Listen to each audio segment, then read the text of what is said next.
Star Citizen Live happened today, and I wanted to do a little live watch with you guys. We'll cut out all the chatter, but this is going to be hopefully a chance to add a little bit more context and throwbacks to the stuff that gets talked about. We're having on Sean Tracy. He is one of the original developers who came over from Crytek when CryEngine lost a lot of their developers to CIG. So he has his hands very deep in the engine, super connected to the character development, FOIP, and again, a lot of the engine stuff. That being said, I don't think he's going to talk about Theaters of War today, but we'll see. Either way, thank you for joining me for this little interview. Hopefully we get some good news out of it. Should be very, very development focused. This show is called Tech Talk with Sean Tracy. Now, Sean Tracy is the Senior Director of Tools, and what is your title? Is changed? Actually, it's changed. Yeah, it's changed because they keep running out of words for you do have one of the different titles that doesn't come into executive. Yeah, because like, what does he do? I'm not in. I do not want to be in that C-suite. I'm quite happy where I am. Just below it, and helping out with the developers because I like working with dev. I like keeping my hands on stuff. So it's Managing Director of Technical Operations, which is a big, long title that just brings together tools, technology, animation technology, character technology. I can respect somebody who, wants to, maybe it's not the whole reason, but I can expect somebody who wants to stay out of the C-suite because they want to keep their hands dirty, or maybe less so, per se. Ugh, it's been messy. Chat's like, so the D-suite. Yes, the D suite. Welcome to the D suite. Yeah. But yeah, definitely not an executive. A lot of people think that I've been, but I'm not. Like that's. I promise nobody's ever thought like everybody else. Executive. But I do have a lot of reports at this point. Yes. There's a lot of reports. The tech pillar is a rather large pillar. It's gigantic, actually, and right now our core technology group (CTG) is split in two. With two of us at the top. So not gonna lie, this is the guy I thought was going to be CTO. And then Marco and I split the two departments, so it doesn't end up being 200 onto one manager. Did he just reference Mark? Ben was over top of all, and then Marco and I split the two. Marco, I think, if I'm not mistaken, Claire Buffet, Guillaume, and Marc Boudet. This might be the Mark he's talking about.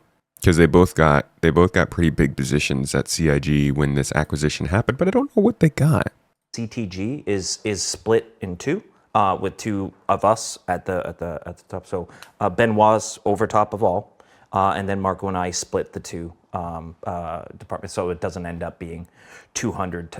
Could be another Marco. Manager. Marco is not an uncommon name. NTC Transport. Marco Mark says Sean Tracy in the C-suite. Sweet, no, not in the C-suite. No, not yet. I mean, someday, right? Maybe Chris goes and Rich and I can take over, but we're not there yet. I wouldn't. Sounds like I got my eye on the target. Probably finish some games first. Other people, maybe not.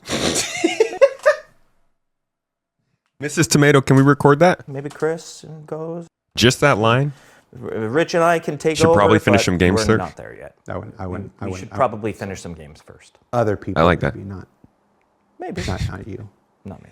It doesn't. The camera's not on him, so it doesn't work well enough. I'm quite happy. Super happy. So while Sean works in the tech content tree, the scope of his work is not nearly as broad as Ben was. So one of the things that continuously challenges this show in our effort to improve as we go along is properly conveying and identifying the topics that are appropriate for our guest for the show. So we thought we'd do a little thing. Look at that. That's going to pop up from time to time.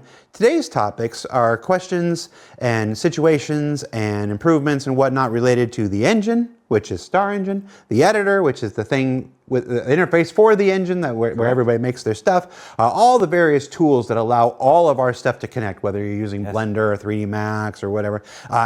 Big focus on animation and character tech. And then, of course, would have been actually a really good chance to ask about Rastar.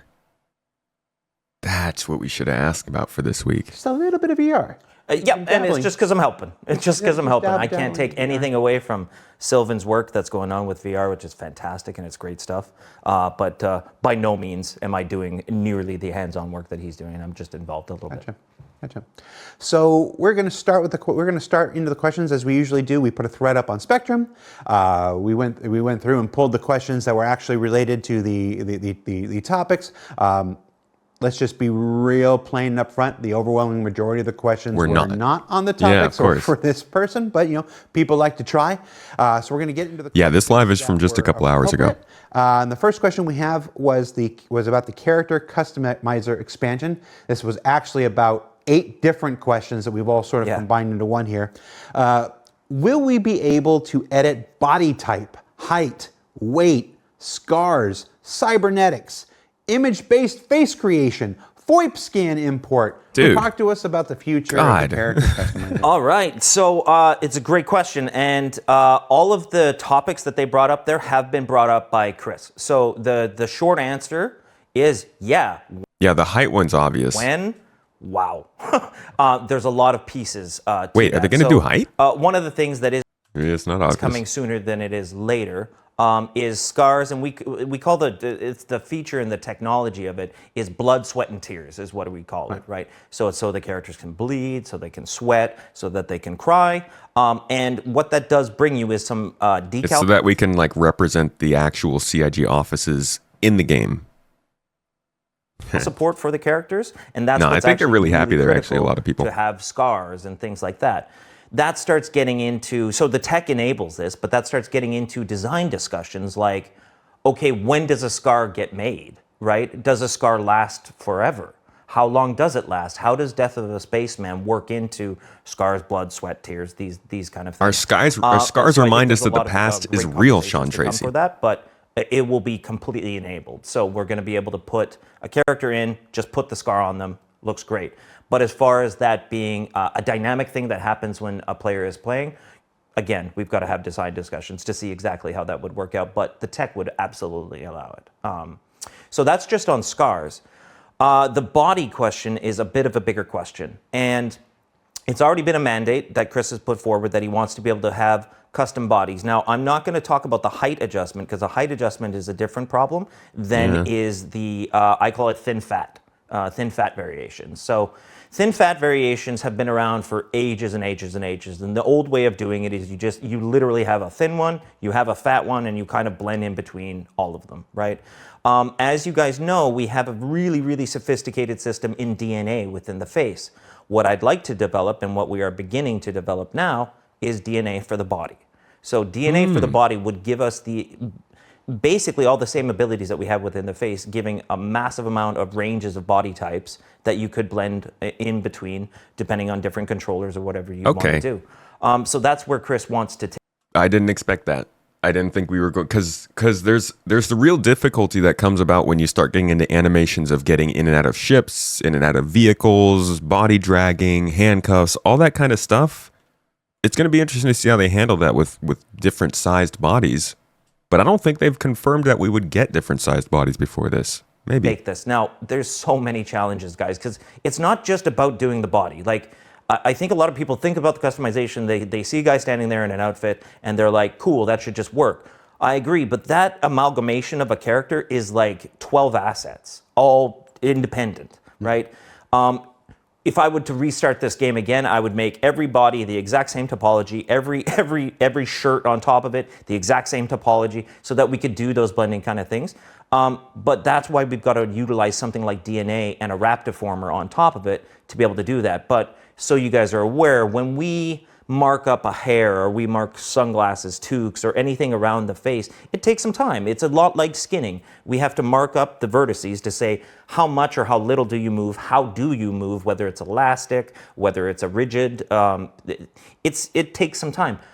We would have to do that then with every single body asset. And just to give you some idea, we are nearing 1,200 body type assets within the PU. It might even be higher. That's the last I checked. 1,200 assets. So we're talking a lot of stuff over many, many years, and they're all in different states of, where's the mesh.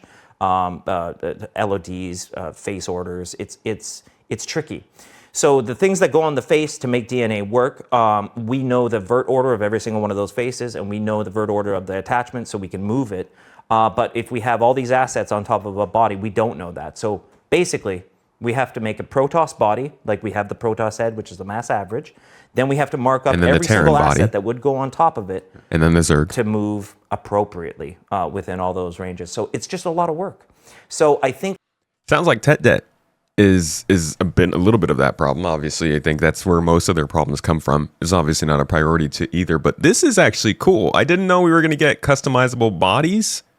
Scar data, I think he's going to get into cybernetics as well. We already knew that was going to be a thing, kind of linked to when you get bad injuries and die. All of it sounding really cool, because I do think that if this is the kind of stuff that isn't customizable necessarily, like maybe you can get this stuff if you want, but it is really, really cool if our bodies actually do get cybernetics and scars and stuff applied to it, that you can literally see somebody have and be like, hey, is there like a story behind that? What happened there? Why didn't you get it healed? Why is that? Like, what was that day like? It'd be so cool, man. It's nice to have a little story from your adventures. The first step, but it's a question I think a little bit later. First step is going to be something like Starwear, right? And then we need to be able to look at the body adjustment. It's a question a little bit later on as well. The other place that we are able to use this is on new types of bodies. And what do I mean by a new type of body? Well, I mean things like Babies? a quasi-grazer. Oh. I mean bodies like a worm. I mean bodies that don't have many attachments yet. We can start doing some stuff with those. So having, we like to call them DNA creatures, makes a lot of sense. But there's a ton of challenges. Ivo Herzeg has taken a huge look at it on our animation programming tech. Yeah, he's an awesome guy. I haven't talked to Ivo. To be honest, you say that this sounds like the kind of thing for after 1.0, but this is the sort of thing that they will get panned for if it's not on 1.0.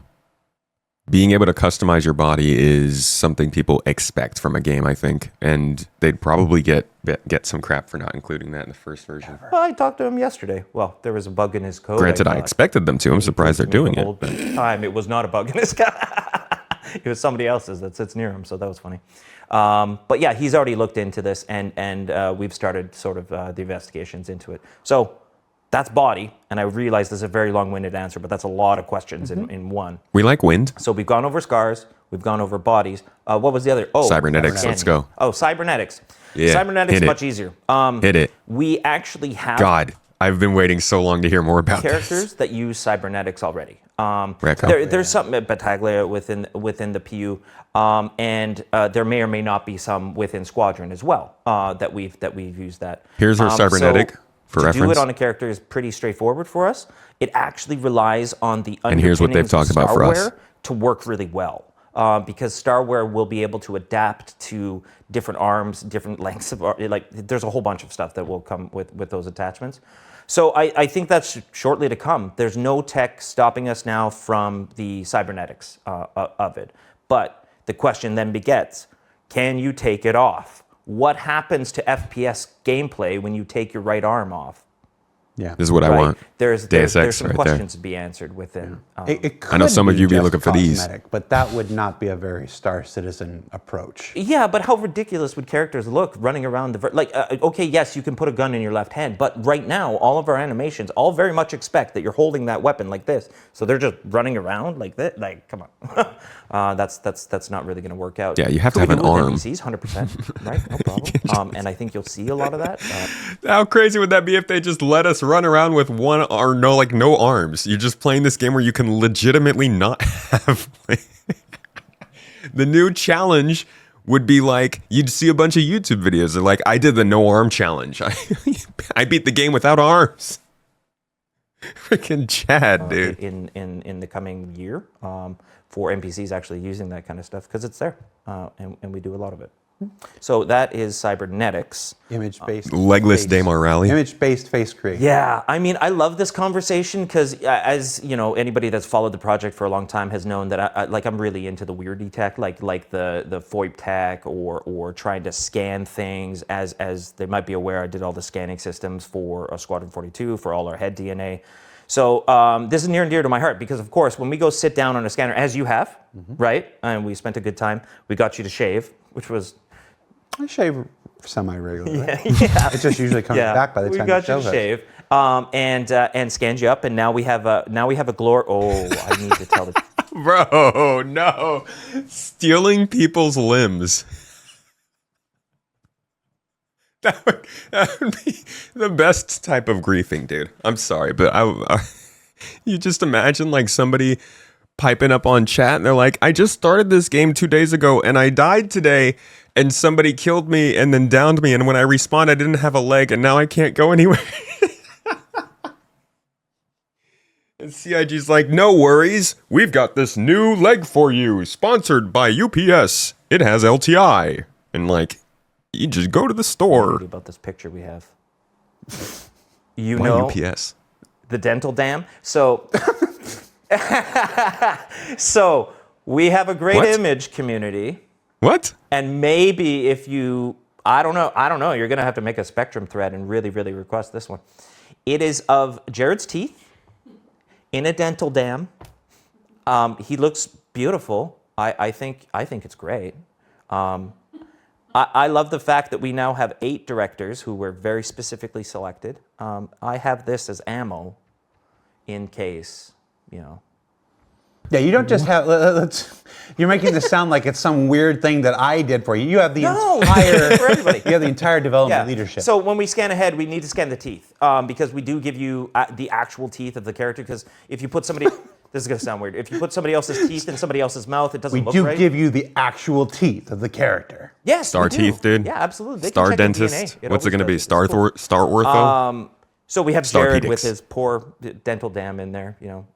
Back when So- I still had the natural tooth and it hadn't been replaced yet. Oh, really? Oh, because you just did that. This just happened. Yeah, that was just a few months ago. So that's all fine and dandy, but we can't have people do that at home. Not the dental dam. You can do that for your own fun if you want, but in terms of scanning, nobody would want to do that. So there are ways to get the image projected out onto a character, but people have tried this before in games, and I reference a very specific project, NBA 2K15. Yep. Go ahead and Google it now. NBA 2K15 facial scan or face scan, or NBA 2K15 face, and you'll see the results, and they're very unfortunate. Those results. So if you're gonna do it, it needs to work super frickin' well, because again, you're gonna contort your own players' faces, and that is not something that people, as funny as it is, it's not something you want running around in the verse. So the only time we would do it is if we could guarantee those results. Now, DNA kind of takes us that direction. So what I think is much more interesting is taking a FOIP capture or a webcam capture or even just an image capture and driving DNA as close to that position as possible. Right. And then bringing in whatever texture makes sense for that. Like you get the closest you can. So it's not a true scan. It's more of a DNA approximation of you rather than a full scan. I personally think that's probably a safer way to go. And I really hope you guys have Googled 2K. Oh yeah, no, they are. The search We got a couple. analytics for 2K15 just went up. Yeah, I'm sure. I actually used that feature in WWE 2K20. Did it work good? Yeah, I got it. Well, I was able to cover like the bottom half with a beard and stuff like that, but for the most part, yeah. Yeah, it didn't mess up too bad? No, you could tell it was sort of me. Oh, that's underneath. good. More Hey, cool. I honestly, I thought they gave up. no. I thought they just bailed on it. They did for a couple of years, though. I know that. Yeah, I know. So maybe again, whether resolutions are higher. But anyways, I think that's a very reasonable way that we could do this. Is it going to work? I don't know. Haven't tried it, but I hope to get there. Yeah, I think the faceware thing is the FOIP thing is probably the right thing, because you can get all the points in the structure from that, Exactly. and then alter the structure. Yeah, and it's then not like just they haven't find been working on it for a while. You get people half the way to. Yeah, and I making think their face we've right got there. enough textures, especially now that we've done the new scan set and we've got like 60 or 70 of the new materials and all that in, plus the skin tinting. You can actually approximate somebody's skin tone pretty close. And there's a whole bunch of algorithms you can do that. So, I think it's worth an effort for sure. Star but, skin. I can't guarantee it. Star Melanin. Because, you know, again, I work a lot on the technology that enables the developers. I'm kind of, that should be my title, you know? I'm your developer's enabler. favorite developer. That really would be the title, developer's favorite developer. He's the CIG So I make the enabler. tools Dude, for is that a Bungie? No. It looks kind of like the Bungie symbol with the lightning bolt. He's trying to make this happen. He asked me to make it his intro at the beginning of the show, and I'm just like, I love it. I think Chaperone's super cool too, but she was the one that really properly coined it, I think. Chaperone is super cool. I got 2 different skins on Fortnite. Oh, right, from Fortnite. Yeah. And there go any cool points I might have had. Yeah. What do you mean? Oh, because you play Forget it. I play Fortnite sometimes too with the kids. I like to shoot kids in faces sometimes. Just like 11:30 at night before I go to bed. It's just like I'm just gonna just murk some. Yeah. Fortnite has so like successfully become a quick hand for video game I don't like. Concord probably could have taken that, but it never got successful enough for it. But it's funny because I think Fortnite's actually a solid like offering the way that they did it. It's got some problems for sure. All games do. But I don't think there's anything wrong with playing Fortnite. That's when you could say it's over your bedtime. But honestly, they tend to smack talk me better than I smack talk them. Let's stick with character tech animation stuff for a bit. Let's flash. Hey, look, we got our topics there. Nice. Let's talk some male-female model parity, if you will. Why are the male and female player models so different in terms of bugs and feature support? Yes. So we just talked a little bit. I mentioned it. The player heights. So height adoption. The reason we have different heights between male and female is we have different rigs. We have identical human rigs, but they are different heights and they've got different controllers, different offsets, all these different things. So that means that their assets actually get skinned independently. We also have different geometry in some cases. Like we take parity pretty seriously. Like we've made sure that when an armor goes out, it's got both versions. When it, and we don't go over the top with the the female version's massively different than the male version. It's darn close. I hope that most of the time you can still tell that there is a difference, but there is, and it gets skinned separately. So it's dealt with as a separate asset. And commonly what happens is that somebody just messes up one of them.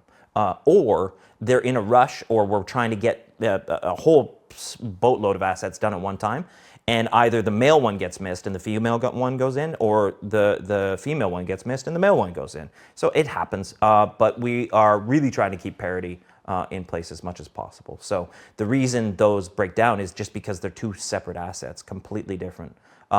In terms of assets. design, He's getting there. And the data on the design side, they're identical. So we have one, it's called a data record. We have one record, and then depending on what skeleton that record goes onto, it will go down a different path of geometry in that record. So for example, we just set a tag, it says female, and we have other tags like hanging. If it's on a hanger, it looks like the hanging version. If it's in a locker, it looks like the locker version. So it goes through this little tree of sub-geometries, we call them. So yeah, that's why it happens. But we do take it pretty seriously. So most of the time that something like that comes up, we absolutely try to do it. Another big reason is some legacy assets, for sure, that just weren't created for a female in the first place before we actually started taking this seriously. Because if people remember, we didn't always have a female player. Yeah. Right? Yeah. The team is They had to program in Adam's apples in 2019 to make it possible. been pretty good about this when it gets. No, actually, there have been a lot of things in Star Citizen's development that were kind of like weirdly, you guys know, we still have them. Things that you're like, why is that not part of the game at this point in development? And there was a point where you couldn't pick to be a woman, and people were like, dude, can we, can you guys get the other character figured out? And it took a while. It was kind of a rally cry for a little bit, but eventually they got it in. That was around the same time they figured out how to let us buy ships in game. And brought up to, obviously there's a lot of, you mentioned how many assets there are in the game to track. Every single time one has come across my path, I've been able to message like Armando and been like, dude, this shirt's been on the male model, only worked on the male model for the last like 6 years. Can you help me out here? And it's not a high priority thing, but it's still, it doesn't make it any less important. He's always been really good. Shout out to Armando and everybody Armando's on great. everybody on the Montreal. tech on the tech art team. They always find a place to squeeze it in between tasks. Yes. And whenever they can. Yeah. You can't make the priority call above almost anything else. But there's always going to be those downtime moments between 100%. tasks and whatever. Whenever they can, they always squeeze it in. Yeah, and I get, not to use the dirty word, but tech debt, right? That is what it is. That's exactly it. That's unfortunately what you're seeing there is a bit of debt that's accrued because of decisions and priorities. That sucks. Steambag, first time chatter in the Twitch chat, says, so glad these guys have a stages set with all the cool toys to show us instead of a fully functioning game. Hi Steambag. I don't make the game. I'm here. That would actually be really funny if they did one of these shows in the game. Right? Especially with Sean Tracy, it would make a ton of sense. That would have been freaking phenomenal if they had done it in game. It doesn't slow down any aspect of game development. And for most of this cool stuff, this is my childhood lunchbox. This is the lunchbox I had when I was like 6. Actually, I was 4 when I had it, and I used to take it to primary school. There's no rust inside it. I've really taken care of it. Oh my! Somebody play with it. My thermos is upside down. Your house key's still in there? Yeah.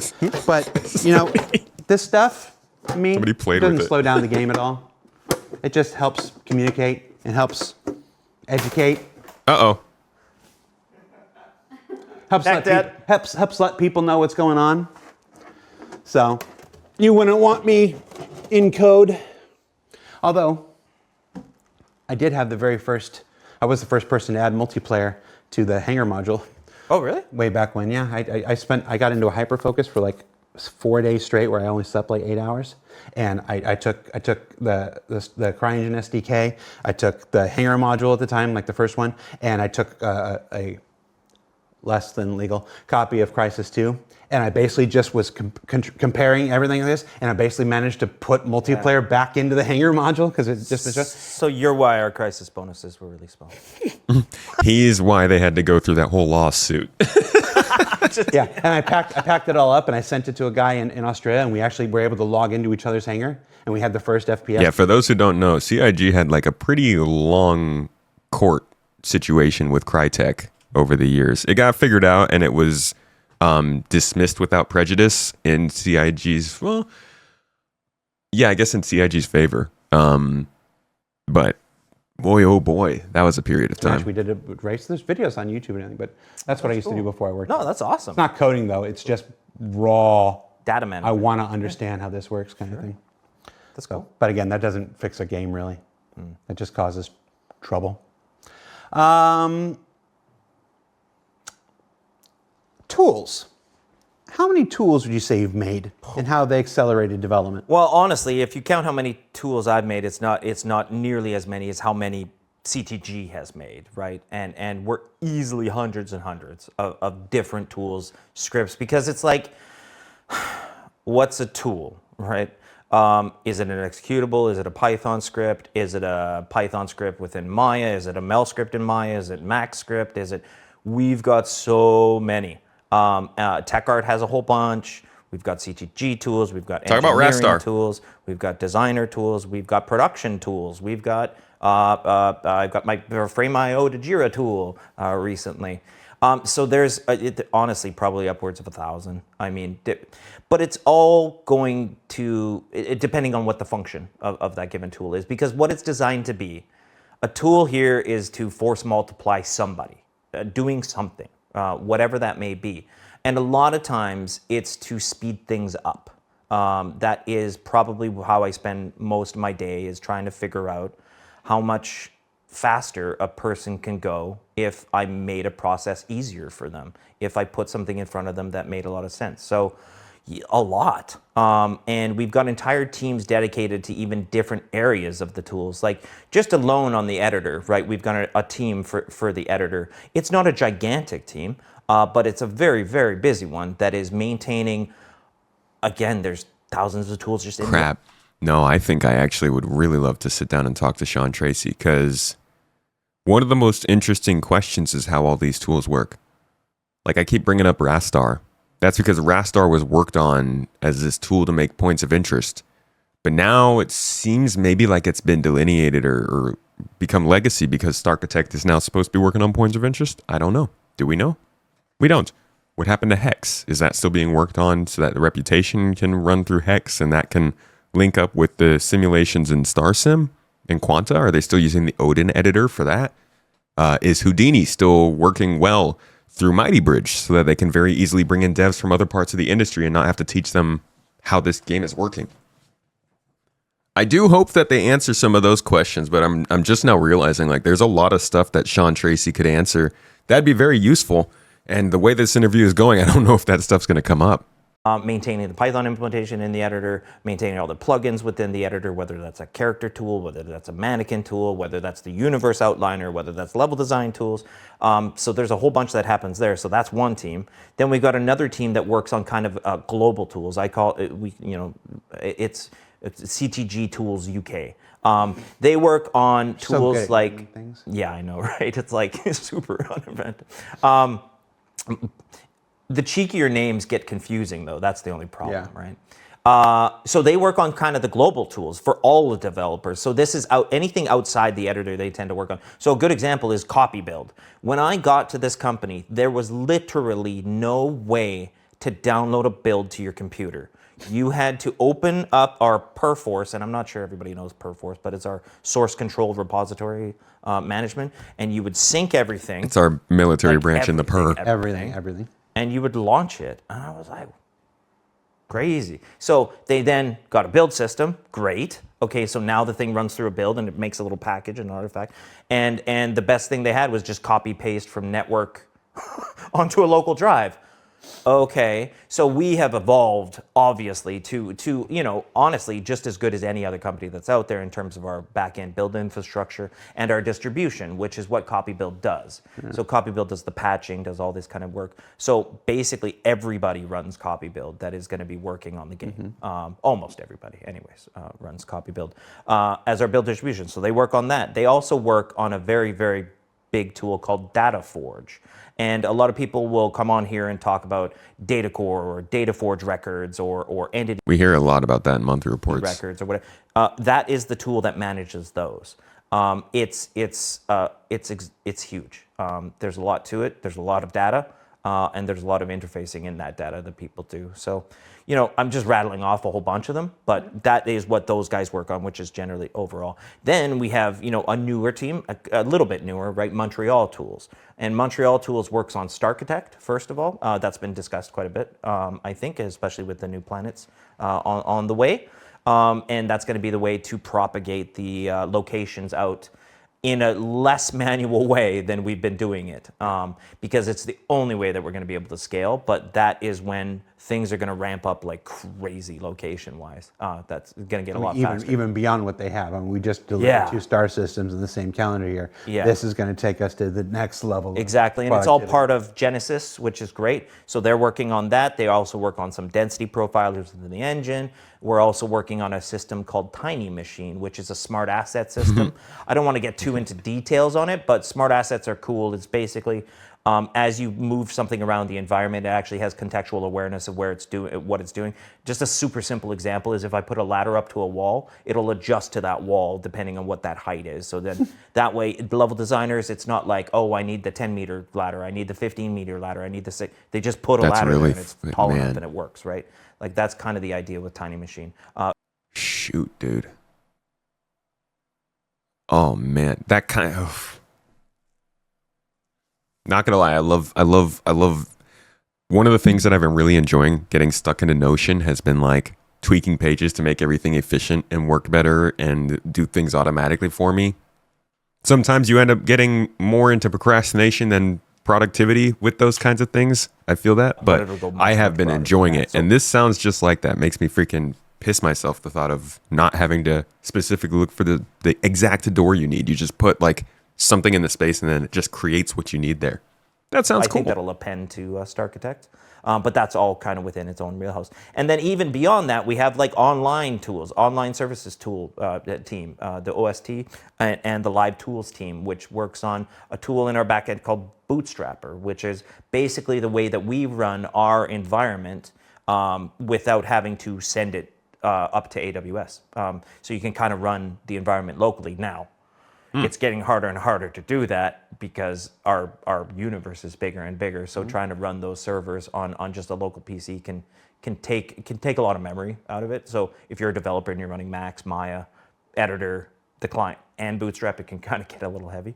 But there's all sorts of things going on with that. So there's a bunch of different tool teams that are helping the developers make this. I wonder what kind of GPUs they're using for the builds, because you're not even using consumer level stuff at that point. Basically, so yeah. When you put those when you put the self-adjusting ladder and stuff in, will they still yeet people out of their ship and across the galaxy? I hope not. But you know what that comes down to, and it is a thing that this fixes, is that comes down to different implementations. So like, okay, somebody made a ladder entity at some point 6 years ago. Now somebody made one 3 years ago. Now somebody made one 2 years ago. And this one uses this one uses this one. It unifies everything. So it just makes all of them are easy to play. So you just use this one. It's the only implementation that'll happen. And that way, when you fix stuff, it fixes it on everything and not just on, a couple of place ones. Jared is a 7-Up guy. Ew, Sprite for the win. Jared is a what they put in the fridge at work guy. Right. That's what I am. I would say, since I'm living in the U.S. and I come out here very often, that the 7-Up Zero here, amazing. Yeah. In the U.S., absolute Trash. crap. Absolute trash. Absolute crap. I don't know why. Honestly, and if that gets me in trouble, I hope not. Dude, Like real talk, that's how so many of the things are, it feels like, that I eat now when I go over to Turkey. Even like things just generally do taste better. Like Sour Patch Kids, ooh, favorite candy. But I loved it way more when I went and had it in Turkey. Sponsorship from them. So they have But hazelnuts I and will everything, say that Sprite Zero on the other side is amazing. Yes. Over here is total crap. So Yeah. what the heck? Yeah. I don't get it. Because they have to use different sweeteners Sugar. and stuff. The UK is pretty gung-ho on, It's such a on- weird on their, experience. on their zero sugar stuff. Like you find way more zero sugar options. Or yeah, here not than sugar, you the can lack anywhere else, thereof. Because they decided to tax the hell out of sugar a while I have that Dr. Pepper I said I didn't want on camera. But the Dr. Pepper Zero here is awesome. good. It has that caramel. Yeah, sorry. I'm I like the one with way off topic. Dude, tell us about your soda drinking tools. Anyways, yeah. So that's a lot of tools. A lot of tools get made, Yep. and again, a tool is just as much a process as it is a tool. Sometimes the best tools are just rejiggering somebody's process a little bit, and it can work things. I don't know. I think I'm looking at one of the best. Cherry Bottom third, baby. Cherry Pepsi Max is probably the single best. Oh, yeah? I haven't tried probably it the here. single Like best here? sugar free. Yeah, the Okay, I Cherry Pepsi Max here in the UK at least. I gotta try. Probably one of the best. Probably the best, the most elite of the cool. zero sugar things. Plus, it's got caffeine still. All right, so we talked a little bit about Stargirth. What are we calling the thing where you adjust the? I Tiny like machine. Stargirth. No, the one where you adjust your torso. No, the body stuff. It just body DNA. I'm just Star thick. trolling you. Ozempic. Let's talk. That's the other way. That's the other way. Let's talk about Starwear. Had quite a few questions about Starwear. We've name dropped it a few times, but not really an update. We've been talking about this for a while now. What can you tell us about where it's at? Yeah, we have a Please? super rigid schedule now. And actually, I got involved just a couple weeks ago just to check in on it because, I'll be super open about what happened. We made all the content, tech art, kind of did everything, but was lacking a bit of engineering support and a bit of design support to finish Hell it yeah, off. dude. Absolutely. That's exactly what it looked like. I'm sorry if you just got in trouble at work for that outburst. They came out and they showed us Starwear and they had all the presentation for it. I mean, I don't even think it's really that surprising to anybody, this answer. Like, all of this is clearly...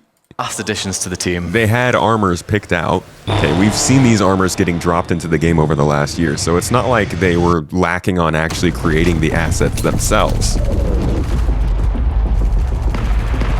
It was The literally, arm it is was like, also it was probably this part of it. It was the ability to attach things on top of one another to add the stats and stuff, or we could just let him say it. But this is Starwear, just in case you forgot about it. The ability to wear all things with each other, and then also like the different stats and customization that came with it. Really important system. Hopefully he has good stuff to say here. Now, that's all been addressed. There's a strike team all back together. They've got a really, really good schedule. It's not long. I'm not going to say exactly when, as that'll be a roadmap or a Rich thing to talk about. He knows when it is, but it's within the year to get that out to the players. I'm hoping we see a tech preview this summer. And a big part of it getting prioritized was the community asking for it. So got to thank the community for that. That was great. That they got this invisible undersuit by accident is what happened. And Dude. this invisible undersuit kind of gave them some of what Starwear is meant to do. And people loved it. And of course they loved it. I was seeing jackets on armors and armors on t-shirts and like awesome, cool, super cool. But I see people saying, "Oh, just give us back the undersuit." Like we don't want to half-ass the feature, right? Like let's not just half-ass it. Let's get the full Starwear out there to you guys.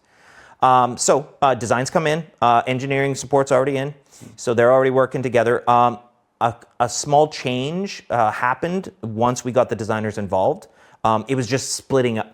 It was literally some really simple stuff, like splitting up the cuffs of the gloves, because the undersuit is like one suit, and we want to chop it into gloves now. So like, there's a couple pieces of it that required a little more content work, but it was only a month or two of content work, so we're not talking the end of the world. Again, I'm not giving a month or two estimate on when it's coming out. That it could come out before the end of the year, but yeah, the team's all back together. It really gives me feelings of back when Torsten was like, engineering will be in your hands sooner than later. And I think that was 2023, maybe. Not to say this is the same situation. I do think Starwear is probably coming out not too far away. It's the kind of thing that they need for progress, but it does. You can't really take anything he's saying as a timeline sort of thing. Even in my video for the monthly report, I guessed at like hopefully a 4.8, maybe a 4.9 like tech preview sort of situation. But even this sounds like it's still a toss-up for the end of the year. So we'll see. But I think also it was pretty key that he mentioned this was prioritized because of the community reaction. Say what you will about people foaming at the mouths and complaining about things, but they do see it, they do notice. And when it's constructive and it seems to lean into something that's beneficial for the game in a direction they already want to go, it can at least push them to do things sooner. I just wish that had worked with beacons. It's like, hey, we would love beacons, dude. And we've got the right amount of support that needed to happen for Starwear.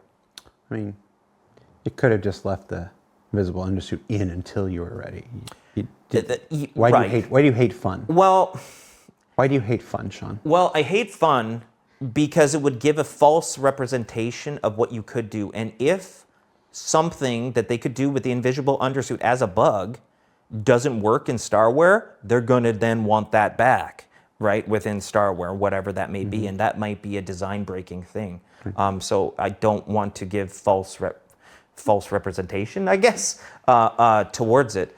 But so it's clear. I think we've talked about it at Citizen. Armando had gone over it a little bit. So it does really go quite a long way in the customization of the thing. And one other quick little mention about it that's going to be really nice is for players as well as for developers, is once we get those assets all separated in the Starwear fashion, and a lot of this has to do with that data forge record alignment and structure. Once we get all that, we can mark up those assets or set information on those assets so that our procedural systems can start using it properly. So, for example, if I know a t-shirt is green and it's cold, if I know a t-shirt makes sense in a warm environment, I know sunglasses make sense in a warm environment, I know shorts make sense in a warm environment. If I'm spawning NPCs procedurally, they should probably have t-shirts or shorts or sunglasses or whatever. Or if it's sunny out, then I can just do something. right. You know, like Right now it's these kind of pieces of markup that'll get really interesting. Every NPC is a manual. Some of us like to be naked in the snow, Sean. Kind of. It's a set of manual. A set of manual legend. Yeah, exactly. Yeah, so it's not truly. It's like dynamic. we could have an NPC that has 10 different they're called loadout bundles. Right. It has 10 different outfits within the loadout bundles, and they will all kind of work together. But yeah, somebody's got to make those, which is crazy. Like we don't have to do that. So it sounds like the answer is you're just a jerk. I think I hit that. Leafy Dan says, Jared, wipe the lenses of your glasses, please. Mom? Mom's got a new username. You need left leg? No, I got my hoodie. Creature Tech. How is Creature Tech coming along? New beasts this year? So I don't know about creatures this year necessarily, because right now I'm like from the CTG side, I work for both projects, so sometimes I don't even know which one is for what. So I don't know of new creatures for SC this year. There's just always a creature on the way in some somewhere within the pipeline. Had been a lot of the Yolandi, had been the different Yormandi. What am I saying? Yormandi. The Yormandi. Yormandi is who we met at the. Never mind. So there's always some creature in the group. So creature tech wise, I mean, we're in this state where we are, where it just works like a character. Say its name, son. But as I mentioned before, we're looking into all the scalable skeletons as well as creature DNA, so that we can give some massive amounts of variation to these guys. Because say the name. It's one thing to pre-can a couple. Okay. For the record, the name is Starpaws. Starpaws is how they are going to make animals in Star Citizen. It's like literally a tool that they created to make animals and creatures, and it's so funny because they just can't help but put star before something to make it an actual thing. Assets and to spawn them like randomly or so, but it's a way different thing to have the range of like a DNA system or something like that. Even material systems need to be able to scale in the same kind of way. So that's where we're going. That's where we're heading. Is definitely that route. Now we're also going to be adding a bunch more boids, like a bunch more of the more simplistic creature, not a full, necessarily AI, but a critter that moves around that you can shoot and pick up, whatever.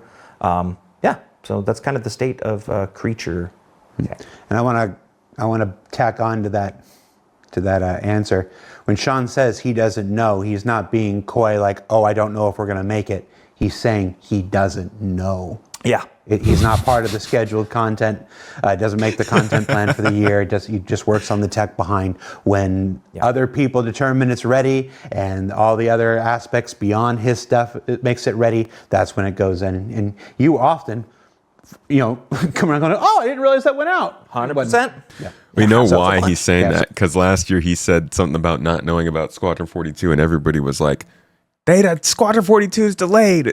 It was probably such a headache for him. So he's not making a statement of cautious reservation. He's being quite literal. He doesn't know. Well, I know because exactly.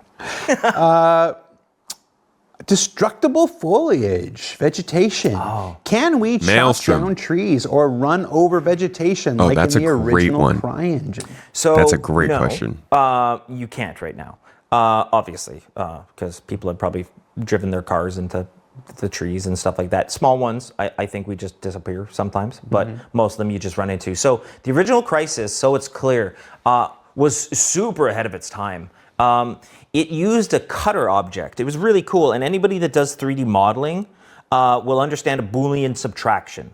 And Boolean subtraction is a technique. You put one mesh kind of over top of another mesh, and you subtract the first mesh from the operand, from the next mesh, right? And it creates a hole. And what's cool when you do that, you can project the UVs and get the material from the cutter object anyways. We don't do that anymore at all. That whole system is long gone. What we do have is in Maelstrom, which is not quite rolled out, I think, to the persistent universe, but is very in use for Squadron 42. We have 2D procedural fracturable planes that come out of Maelstrom. We've got fracturable 3D meshes that can come out without the Boolean subtraction. You don't need to do that. It's much less heavy in the end. This is actually but really Maelstrom interesting. will be the system we Like hearing a CryEngine dev talk about the difference between what he did for the OG Crisis games versus what's being done now for destructible environments is actually like, that's really cool. That's cool context. I'm gonna replay a little bit of this. universe, but is very in use for Squadron 42. We have 2D procedural fracturable planes that come out of Maelstrom. We've got fracturable 3D meshes that can come out without the Boolean subtraction. You don't need to do that. It's much less heavy in the end. But Maelstrom will be the system we likely rely on for all of that. Maelstrom is a heavily engineered system for all kinds of different destruction, and I'm sure the community's heard a bunch about it. Physics talks about it and works on it all the time. And Chris is particularly involved and interested in Maelstrom. If you know, if you say the word nearby, he will give you the feature list and the documentation. Say it 3 times and he just pops out from behind a computer nearby. And everything that goes. For example, I'm working on another area of Maelstrom right now for a given character for armor destructibility in some sense. Now, this isn't a big feature that I'm about to roll out. There's a very specific character that has to have some armor break off. That's all. So we need to make that work, and we didn't have characters working with Maelstrom, so that's something that's starting to happen. So I expect that we will be able to break trees. I expect that the level of immersion we've always wanted out of this game will let us do that. But how that works with the planets and Maelstrom, I cannot say. That's going to be physics and planet tech, and they're going to have it out.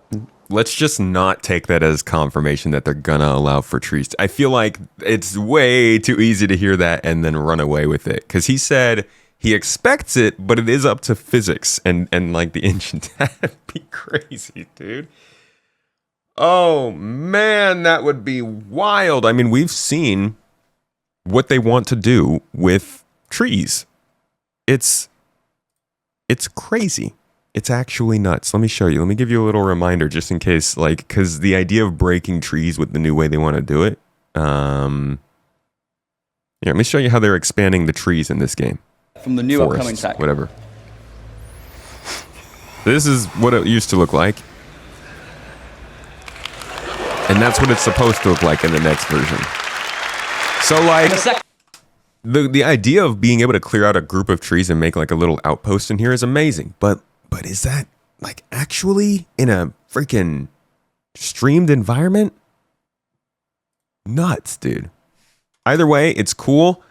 I'm more excited by what they're talking about with armor falling off. I think that one of the best developers in all of video games when it comes to creating combat is Guerrilla Games. They used to make the Killzone games, fantastic shooters. They now make the Horizon games, wonderful kind of like sci-fantasy series. And the ability to shoot and disconnect components and armor in that game from the mechanical dinosaurs is just so satisfying. And the ability to do that in a game like this with whatever enemies they're coming up with, oh man, that would be great. I hope there's somebody from Guerrilla Games on the team there, or somebody who's got their mind in that direction on there. And we didn't have characters working break off. That's all. So we need to make that work, and we didn't have characters working with Maelstrom, so that's something that's starting to happen. So I expect that we will be able to break trees. I expect that the level of immersion we've always wanted out of this game will let us do that. But how that works with the planets and Maelstrom, I cannot say. That's going to be physics and planet tech, and they're going to have it out. You've said Maelstrom enough times, I have to expect Chris Roberts to just burst through here like the Kool-Aid man. People say it weird. Maelstrom. Isn't that Maelstrom? Maelstrom. Maelstrom. So not Maelstrom. Maelstrom. Maelstrom. I mean, you're Canadian. Yeah, I guess. Don't talk about Matuke. Talking about Matuke? Blue Minx. Hey, Buddy Hoser. Blue Minx says, then why does he even work at this company if he doesn't know? Maybe Jared should pick a random in streets to explain things. Because it's not his job, Blue Minx. To know the roadmap of Star Citizen? He's got so many other things that are actually his job. He focuses on the stuff that he actually Wait, they're talking about Sean Tracy? You know, I could say, why don't you should know better. You've been in these chats long enough, man.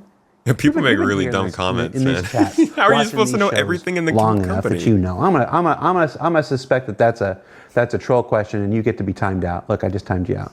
Oh. You're timed out. Is that kick? That's a troll. Is that a kick? Yeah, he knows better. Oh, I thought he meant like He kick knows chat, better, like and they they're showed me streaming it how on the Kick button- too. So, That'd have been news to me. Censorship. what about VR physical interaction? Is full physics-based VR interaction, grabbing, lifting, throwing objects, simple interaction? Is full physics-based VR interaction, grabbing, lifting, throwing objects, NPCs, part of the long-term vision? I would say it's part of the long-term vision, but how we get there is a whole conversation happening right now. As the community is Okay, that means for sure that stuff's not going to be in Squadron. So when Chris says full Squadron VR support, he probably just means motion controls and the ability to see clearly. I don't even know if motion controls should be accepted. where VR super new. Super new for us. It's just gone out in 4.5. Sylvan's done a phenomenal job on his own to get that working. OpenXR, awesome, right? But no controller support, right? And it's like the first thing you want to do because already it's incredible when you go into it. It's I'll just talk about sitting in a cockpit is cool enough, right? You're sitting in the cockpit and your mouse and keyboard like this, right? But you see the character inside the cockpit is holding the joystick, holding the throttle, and you lean and stuff with the VR, and it sees you moving, and your character is moving inside and all of a sudden you're moving the mouse and departing the keyboard, and it doesn't feel right. You want to have controllers, or you want to have your own actual joysticks or whatnot. But the immersion it gives you, and the things you notice that you don't notice when you're just playing on a screen versus you noticing it in VR, it begs the need to grab it, to interact with it, to see hands, to move it around. That's what she said, but he's not wrong. Like, I had the crappiest experience in VR, and I was still like, I need to do this more. I need to just get a better computer and do this more because it's so cool, dude. Ooh, yeah, I'm excited for that. But I do think like we are at this point where VR and Star Citizen are both turning the corner in optimization to be actually feasible for more people. So I think it's still a little ways away. Technology-wise, I mean, it's not an impossibly hard problem, and it's kind of solved in some cases, in some games. There's a great VR game. It's not that obscure. I mean, a lot of people know it that are into VR. Boneworks. Boneworks has completely done this. Now, their characters can look crazy weird sometimes, especially in multiplayer, like when you are doing these kind of things. So a lot of these things, just like FOIP, it'll come down to our, not capacity, but our tolerance for wackiness, right? Because again, as soon as you're driving the hands, because you could absolutely do this now. You could drive the wrists, the joint anyways, that you would need to of the given hands, and you could drive them around. Think of what that would look like right now. Right? A guy's running through the first, like he could look like Superman. So there's a lot of stuff to solve, right? To make this so that it makes sense. Because we are totally unified in first person and third person rig. It's all the same thing. So we can't just show you one thing in first person, like your hand tracking and it works and it looks amazing. It's kind of how Half-Life Alyx works, which is an incredible VR experience. Like that is a bar to achieve. Just Did he just say Half-Life Alyx? People will see you in third person doing these kind of things. Okay, so, no, I agree with the other person. Fire this man. He should know how to say Alex. That's going to be a tricky thing. So it is something that we want Sylvan to be involved with. We want to start talking to design about, try to work out how this is going to work, because it's also not just about supporting one set of controllers. It's about supporting all the sets of controllers that are going to do it. So we've already had a tricky enough time supporting the gamepad, let alone these extraneous devices that are on top of it. So I think the interaction, it's impossible to say no, because you want it so bad when you are doing VR. It's one of those things where, and I promise everybody, there will be a time where we'll have Sylvan in this chair and we'll do a whole thing about VR. We're gonna let it continue to mature a little bit more and know a little bit more about where we're going before we say. Wonder if we can get Sylvan on launch sequence beforehand. Sneak the show. Things. But If you've spent any serious amount of time with Chris Roberts, you know, you said our tolerance for silliness and whatnot. It's never going to be just okay. It's never going to be, oh, that's all, that's enough. That's enough, and we can just sit there. 100%. We're going to push. We're going to push, and we're going to keep pushing. We're going to keep pushing. Occasionally, chat. There'll always be somebody in chat talking about how are they still figuring this thing out in the year of our Lord 2026 and whatnot. And that's because he said the year of our Lord. This project doesn't end. You know, if we all have our way, we are making this game and continuing this game well beyond 1.0, well beyond 2.0, 3.0, just going on. It's like any other MMO. WoW's still going 20 some odd years later. It's like this. You know, that's our aspiration. So when we talk about these things, it's not about. The end goal is not 1.0 and you stop. And that's why sometimes the tense that we speak in can seem like it's out. We're already looking and planning and, you know, the thing that comes next, the thing that comes next, the thing that comes next, and the thing that comes next. I know this is supposed to be comforting in that, like, oh, not everything's going to be done by 1.0. It keeps going. But it comes off to me as like, listen, guys, we're not going to get you everything, okay? We could talk about 1.0 all we want, but we still got to keep going after that. It's like it's bittersweet. Cool, yeah. I'm glad that the development starts, but is that an excuse to not actually get a lot of the stuff we need in for the 1.0 launch? Yeah, at this point, it would be foolish to say no. It would never get to a point where you can grab things and interact with things. Yeah. My dream is a nice little, little tracker that I just want to be able to throw the bird without needing anything, and I can just throw the bird and whatnot. I'm not a.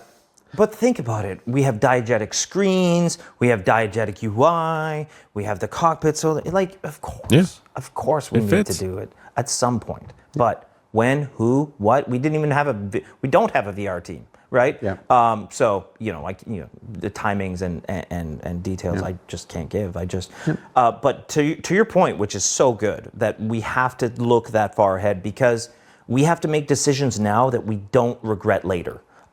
It's happened a lot, right? Where we go, no, 1.0 is just going to be this. So it's happened so much, Sean, so much.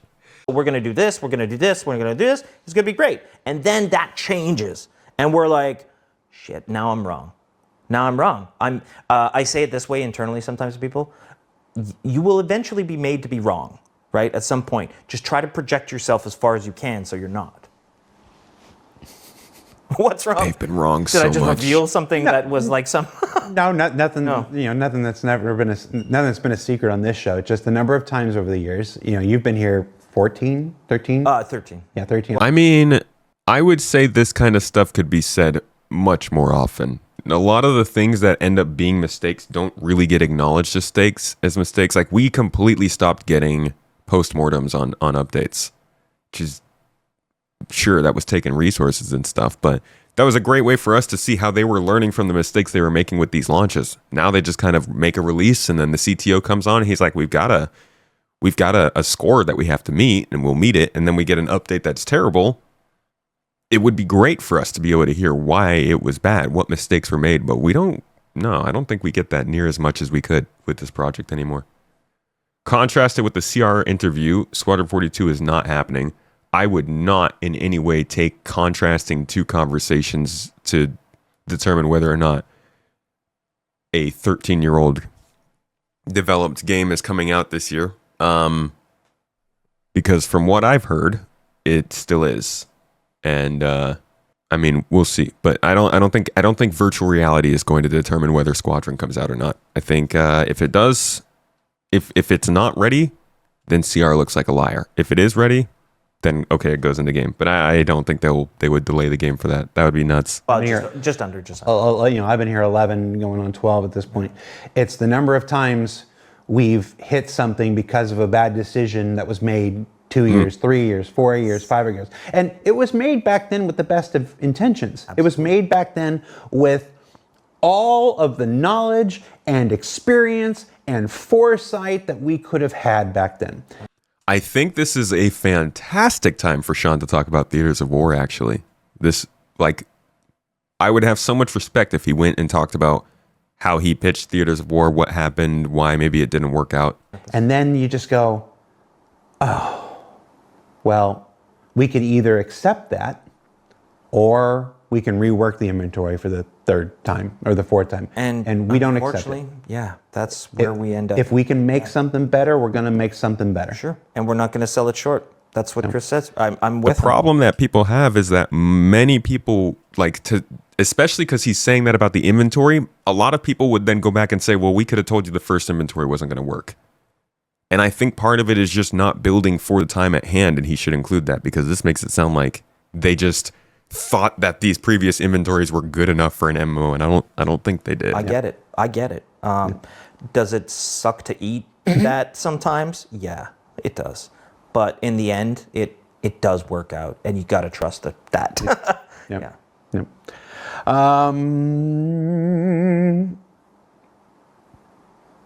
We haven't had many animation questions. Let's find an animation question. Sure. Can you add random blinking, eyebrow movement, body shifts when FOIP isn't active? Little Yes, toots. totally. We have a facial idle. We have a facial idle animation, but I agree. It's not as animated as it should be. I think it's a little too idle. Not meaning like it needs to talk and do all the, but yeah, blinks, a little bit of saccades.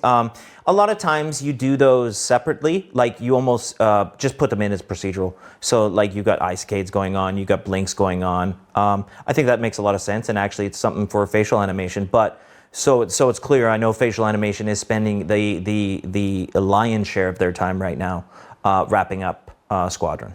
So pretty sure we can get something out of them. Squadron's got some solid facial animations. He'll have a look at some point. What also happens though, unfortunately, is that sometimes that facial scope of the mannequin animation breaks in certain contexts. So you might be, I don't know, it might break after wearing this helmet and changing this armor and doing this thing, and something breaks that context, and now their face is just dead the whole time. So, you know, if they're seeing that, that's a problem. There should be an idle all the time, and on everybody else. And if they're not seeing it, that's a culling problem, which is something else. But so yeah, we absolutely can add that. You mentioned the blood, sweat, and tears thing earlier. Yeah. I remember we did that StarEngine trailer.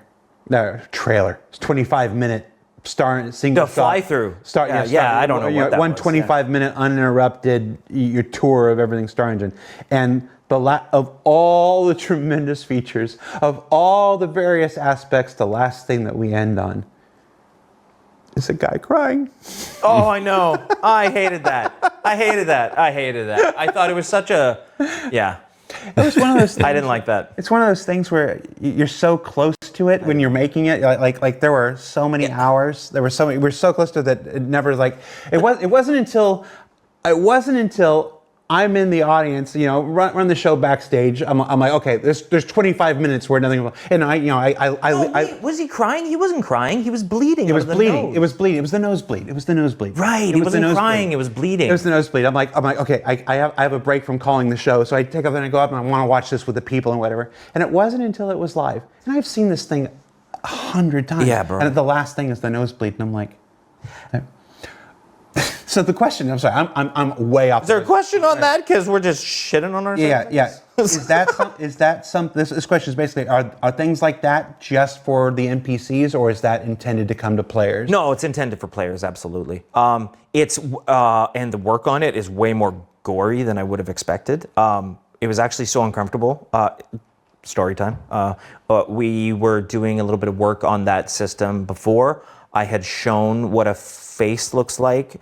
Okay, so I made a little video with Dexter music, and I had a knife in the game, and I sliced the face, and it was super. I thought it was super funny. Right, I thought it was great. Oh man, I have so many Forrest thought it moments was like funny. that. I'm like working on a video. I'm like, man, I love this. This is super great. And then I release it, and nobody talks about it. just make that one for myself next time. You know, he was like, check mark. But for some, it was gory, right? So in the end, I had to blur out a couple of the screenshots. And I know, like, it sounds stupid because it's like, oh, it's a video game, but it looked so freaking real that it was kind of weird. Like, it was around his eye and stuff. It was all very gory. So there's some questions there, right, of how far that goes or how far that needs to go. But we're going to have all those abilities, and right now it's a big deal for wrapping up on Squadron because, of course, there's humans and there's combat. So yeah. We talked about Starwear, Starcloth. Anything you can update us on? Yeah, but I don't know that the community is going to care that much. The Starcloth technology continues. They asked. Yeah, no, it's great. No. It's just that we have complete. So we talk about tools, right? So when we did Starcloth, we didn't really make a lot of tools for it. We just made it work. So I could have I marked it up in Maya. We could export it. It was super easy to say. But to really start polishing some of the issues that we had with different sections of it, especially within Squadron, but also within the PU, to really polish some of the outfits that we need to start making, like ponchos over armor and things like that. We needed some more markup ability. So what they've done, it was really cool that the physics guys, we have Abhinav in Montreal, they've all worked together to make a physics plugin for Maya that replicates Starcloth in Maya and the markup that we do within Maya, the deformation that we do with cages and things like this, so they can see it real time. So what this does is just amps up the quality of the data that we actually get out of it, and it's so much better. Because yes, we would go in the engine, but if I could show you, like I never did show the tools that we were using to paint in the engine. They were very basic. We have a system called Image GUI that has this very debug GUI, and the physics guys had made a quick tool so that we could just kind of broad stroke it, but you couldn't do anything sophisticated with it. Now that it's in Maya, super sophisticated. You still see it in engine real time and stuff like that back and forth, so that's fine, but it's just more control over it. Oh, one nice, I get so excited over these dumb things. We can now put this sounds simple, but it's not. We can now put rigid objects, like rigid, okay, so for example, buttons. Buttons on the medical gown. There's an example. There's buttons that go down, or Bishop's trench coats. They're rigid, and they're on top of cloth. Before, they were just like cloth. They would move like cloth, and it's hard to see it. But now that we have these rigid pits, they actually affect the simulation too. Just those rigid areas, it looks so much better. So there's a trench coat that Bishop has as well that has these, and it's totally not expected, but it has a belt that hangs down that it's like a big leather belt of a trench coat. And the belt hangs down, and there's these little grommets within the belt. So we made all those grommets rigid, totally changed how this thing looked, and it was way more real, way more what you would expect from that. So that's a nice little piece of tech that came out of that little work. I know it sounds small, but like, again, I'm your developer's favorite developer. They think it's great, so I think it's great. I cherish you, Sean Tracy. I love you. We're just about out of time. What? Yeah, we're here. We're here. What do you we talked at the beginning about the size of the tools team. We talked about all the different aspects. You represent, this pillar over here. There's Marco over there. There's Benoit like this. We have Benoit on every 6 months or so now. Do this, but we don't often get to talk about tools and stuff. It's not the sexiest topic. It doesn't have a whole lot of visuals to go with it. Often it's not, everybody wants to know about, when can I do this in the game and when can I do that in the game, and most of the conversation about tools is how we make the game. For instance, you've got a couple minutes here. And we've got a platform. What would you like to say to the Star Citizen community? What would you like them to understand, to appreciate about the role of tools in making video games? Yeah, imagine working for these guys. Imagine working for these guys. These developers, right? You meet them all the time.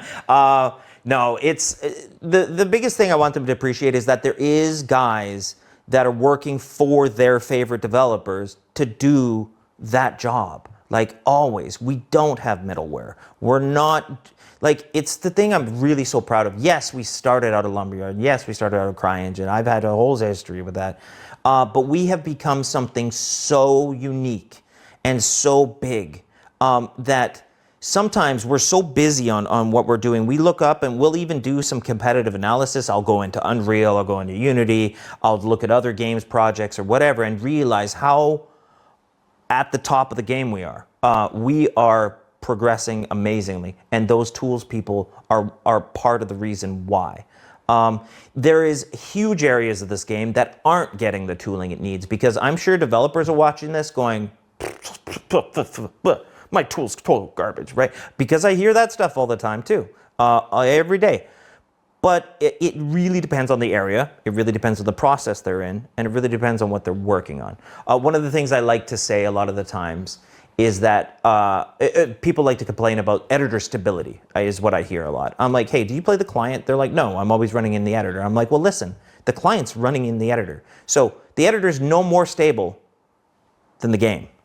So please make the game stable and that editor gets more stable. You know, it's things like that. Like it's just the reality of the work that we do, that the tool that it comes into gets the blame. Copy build, the one I talked about on the onset.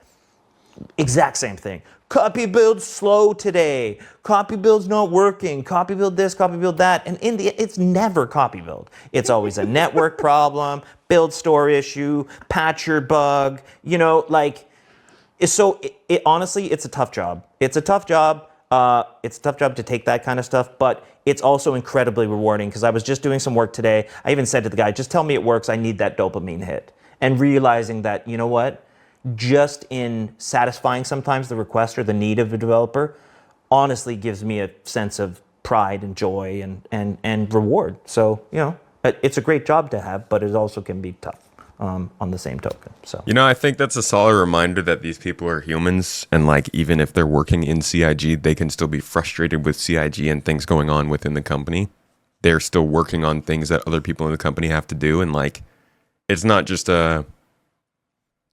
one entity that's operating with us. It's like a bunch of people who are already also trying to do their own job, which is held back or pushed forward by other people's jobs. We've all worked for big companies. You know how it can be internally as well. Sean Tracy, make your game stable, 2026. yeah, fuck yeah. That's it for the show, everybody. Thanks for watching. That's Sean Tracy, our Managing Director of Technical Operations and whatnot. He's the enabler. I'm calling Sean Tracy the lead enabler at CIG. We've got a show next week. I don't actually know what it is. My producer's over there. She's been waiting to find out what next week's show is. Nice. We got another one next week. Some shows like this one are booked months in advance based on travel and stuff like this. Bring and some on shows like Rich. Next week, I forget about. Until or like Steve the week Bender. Before, and I'll spend most of tomorrow frantically trying to fill it with something. I also did say that I would show you guys this. This is this jacket, this cool like windbreaker style jacket. It's Vanduli. Cool. It's Van. The reason I said that It's got red on it. That doesn't look like Vandul text though. That looks like Jean text. windbreaker style jacket. It's Vanduli. The reason I said that I would show it to you guys because it's on the store is actually. It's cool. They didn't get me one that was my size, so I can't wear it. I was like, I'm like, this is really cool. I definitely want one too. I'm gonna wear it, and then it doesn't fit. They know we love all black it's pretty everything. nice. As far as the clothes that we've sold over the years, you know, I'm not gonna. I've never lied to you guys. I won't. Some of it's been a mixed bag. Some things are better than others and stuff like this. You know, you get trouble with manufacturing and stuff like this. This is actually pretty nice. So if you were ever on the fence about it, and you don't mind, you know, walking around like a Vandal thing, I think it's pretty good. It's very comfortable. I am going to ask like for a one prop. that's actually in my size and wear it because it's pretty comfortable. And that is why I work in marketing. Star merch.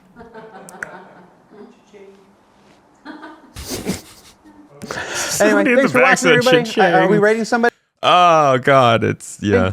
Probably, maybe not. Thanks for watching. I'm Jared. That's Sean. This has been Star Citizen Live. We'll probably see you next week, everybody. If not, we'll see you the week after that. Bye. Man, I love more shows. Holy crap, it's nice to be back to hearing people talk about like stuff that's not just the next update. Now, this was not, I would say, super informational in terms of the major systems. I talk about Starwear is also always appreciated. I think that was a key update to get. Also hearing some stuff about things like kind of Maelstrom. It was sort of Maelstrom. It's kind of destructible armor is a really cool addition that I've been wondering if we were going to get anything like that in this game. Because like I said, Horizon Zero Dawn, Horizon Forbidden West, like that system of combat, it'd be amazing to see if they could work that in somehow to some of this stuff. But ultimately, it was a relatively high-level systems talk, not really gameplay-oriented or specifically location-oriented. Decent info. I think it was worth sitting through, but I'll probably try and work on a little summary of the important parts of this to go up on the Space Tomato 2 for everybody. Likely at the beginning of next week, because there's just so much stuff to be covering right now in Star Citizen that I've got other things to go do now.